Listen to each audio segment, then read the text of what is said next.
Беше тоа на 3 октомври 1885 година, кога во весникот График е запишано: постои големо ривалство меѓу Србија и Бугарија.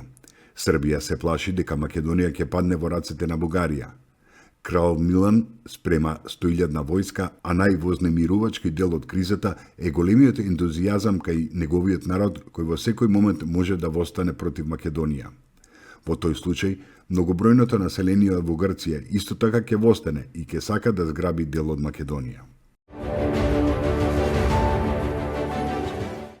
Беше тоа на 3 октомври 1903 година, кога над Цапари, местните чети, командовани од војводите Аце Колари и Јанаки Магарештанец, воделе жестоки борби со многобројна турска војска.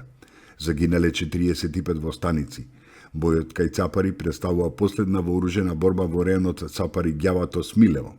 Востаниците потоа добиле наредба да го соберат оружјето, а ѓакон Евстатиј добил задача да ги складира пушките. Беше тоа на 3 октомври 1929 година, кога кралството на србите, хрватите и словенците е преименувано во Кралство Југославија, земја на јужните Словени.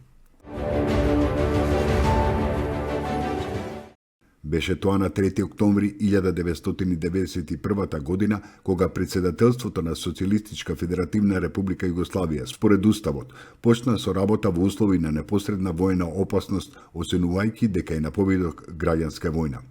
Представниците на двете републики, Хрватска и Словенија, излегоа од председателството.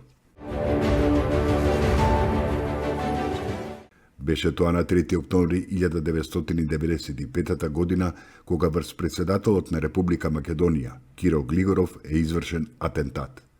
Глигоров го преживеа атентатот со тешки повреди во пределот на главата. На местото на атентатот загина неговиот шофер Александар Спировски, а е повреден телохранителот на Глигоров Илчо Теовски.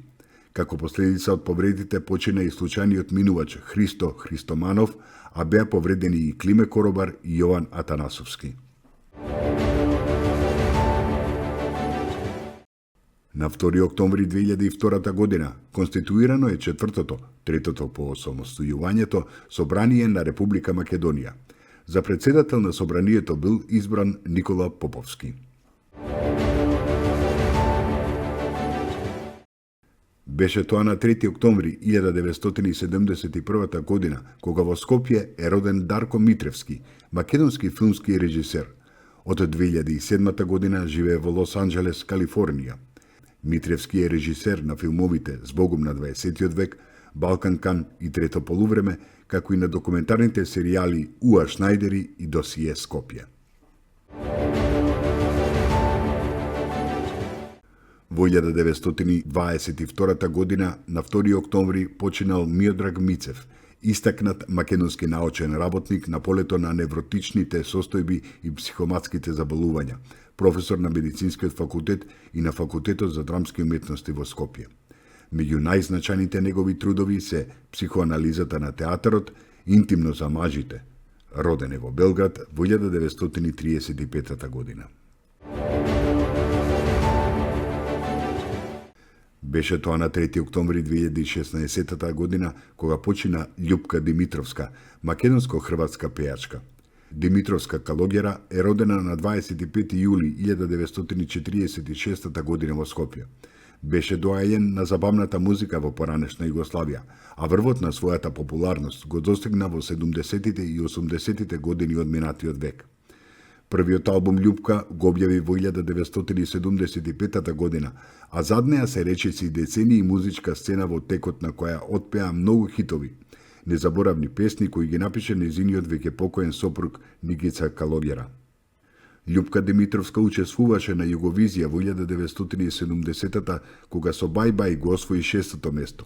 Повеќе пати пееше на Сплитскиот фестивал, а хитовите "Годините не се важни", "Јас го сакам, тој мене не", "Нема веќе љубов", "Ке се лути мојата мајка" се влезени во југословенската музичка антологија. 3 октомври е светскиот ден на пешачењето.